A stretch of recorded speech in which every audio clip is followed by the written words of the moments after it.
Today, folks, you need to keep your eye on copper. It is the electrified metal of tomorrow. Everything from electric vehicles, data centers, wind, solar. It's using an extended amount of copper, driving up the prices. And there's a lot of inefficiencies in this current supply chain. And due to lack of domestic processing infrastructure, the US is in this supply-demand mix-up. There's a deficit because of the inefficient refining capacity, reliance on imports, global supply chain disruption, obviously the increased demand. And I want to talk about one stock that is now a producer of copper that has a lot of potential called Gunnison Copper Corp. I want to provide some updates as we've talked about it in the past, and this company is moving incredibly quick, trading on the TSX under GCU. This is disseminated on behalf of Gunnison Coppers. I leave all the disclaimers in the description below. This does not constitute financial advice, but rather opinions of my own for entertainment purposes. But right now, trading for around 113 million in its market cap. I just want to reiterate the flagship property where they're producing. We'll hear from the CFO,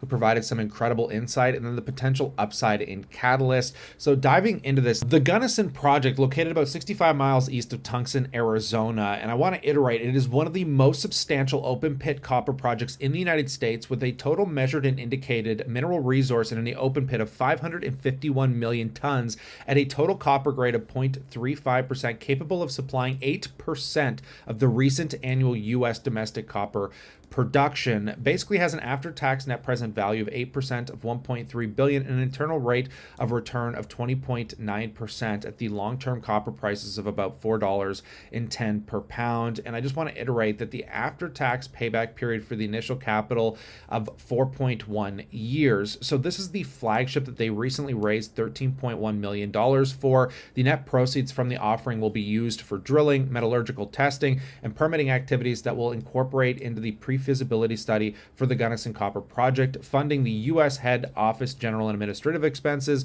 partial repayment of outstanding debt due to Nabari, and for general working capital purposes. Regardless, the Gunnison Copper is going to be the flagship. It's going to be huge for this company, but the reality right now is the Johnson Camp mine is kind of where all the attention is going, because it is now producing copper cathode from the run of mine ore, with the first copper production using Newton technologies expected later this year. So this partnership with Rio Tinto is helping fund what is going on at the Johnson Camp, but they're also integrating this brand new technology that is going to help expand efficiencies. It's really intriguing, but if you take a look right now at the announcement on September 15, 2025, Gunnison completed its inaugural copper sales, marking the start of revenue generation following successful commissioning of the Gunnison sold a total of 225,371 pounds of finished copper cathode at an annual realized copper price of $4.64 per pound, generating gross proceeds of approximately just over $1 million.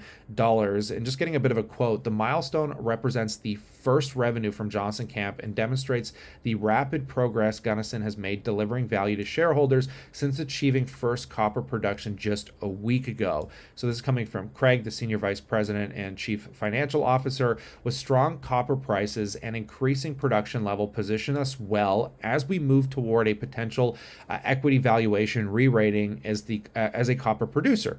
We are especially proud that every pound sold is 100% made in America, 100% made in America copper, directly supporting our nation as we work together to strengthen our supply chains. Again, this is huge news, and I just want to dive into Craig himself, kind of iterating what's going on with these properties. This was a recent interview from Red Cloud that offers a lot of clerical insight, so just take a quick listen. Investors are calling. They keep calling. They're buying the stock, and they're really interested in the Gunnison project. This is the key driver of value for our company. It's got scale. It's going to make 170 million pounds of copper per year. And if you take a copper price of $4, which is a lot less than the current spot price, you're talking about $700 million a year in revenue. So that gives you a sense of the scale. If you add to that our Johnson Camp mine, it makes 25 million pounds a year once it gets up to full capacity, or $100 million per year. We're talking about $800 million a year in revenue. Take a look at some of those other companies out there, those mid-tier copper producers that are making $800 million a year in revenue. Their market caps are well north of $1 billion. They're 1, 2, and 3 billion.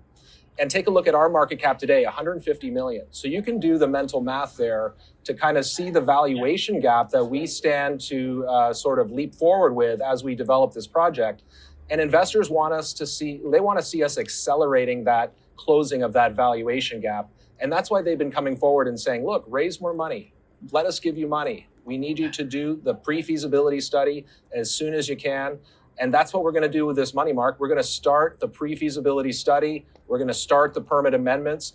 And that's going to carry us to the next level of valuation. And going beyond this, there is some other blue sky opportunity out there as Gunnison Copper reports positive results from the limestone evaluation to add a new byproduct of revenue at the Gunnison project in southeast Arizona. Apparently, the scale and opportunity is the current mine plan schedules approximately 224 million tons of limestone as waste over basically a contemplated 16-year mine life. Based on the representativeness of these intersections and visual similarities, of the non-assayed intervals, the company believes the proportions of commercially suitable material could increase following further analysis. And if you just do some, math on this, you're talking about over 200 million tons. If they can produce the 3 million tons a year and sell this for about 20 to 60 a ton, I mean, this could substantially add, another extra $1 billion of potential value here.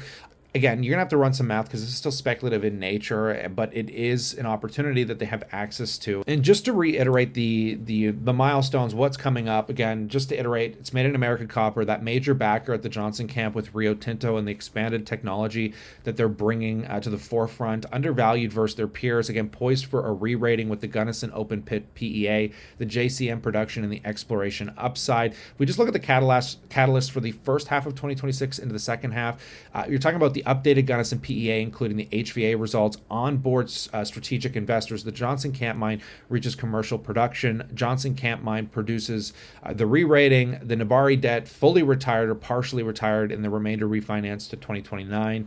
Again, Rio Tinto coming into the second half of 2026, the exploration partnership agreement results, the pre-feasibility study completed, the permit amendment complete, and the strategic transaction. Again, there's a lot going on in a very condensed period of time as this company, again, is going from an explorer to a producer, again, which is something that every junior explorer really wants to see happen. It's going to hopefully add some strategic value for shareholders and investors that are paying attention. The current ownership and the cap structure is pretty tight because you're seeing Greenstone Resources and institutions make up 50% of the outstanding shares, with retail making up about 34% from the Canadian and US side. They've got some European retail at about 13%, with management making up about 3%. But again, there's a lot of opportunity with this company right now, especially with the supply and demand mix up. Again, this is the forefront of electrified metal that I just think so many investors are just underappreciating right now compared to the other metals in the market today. So I'm going to be keeping my eye on this and obviously providing updates as catalysts and news come down the wire. But I'll pass the question off to you. I'd love to know what you think about Gunnison Copper Corp in that comment section below.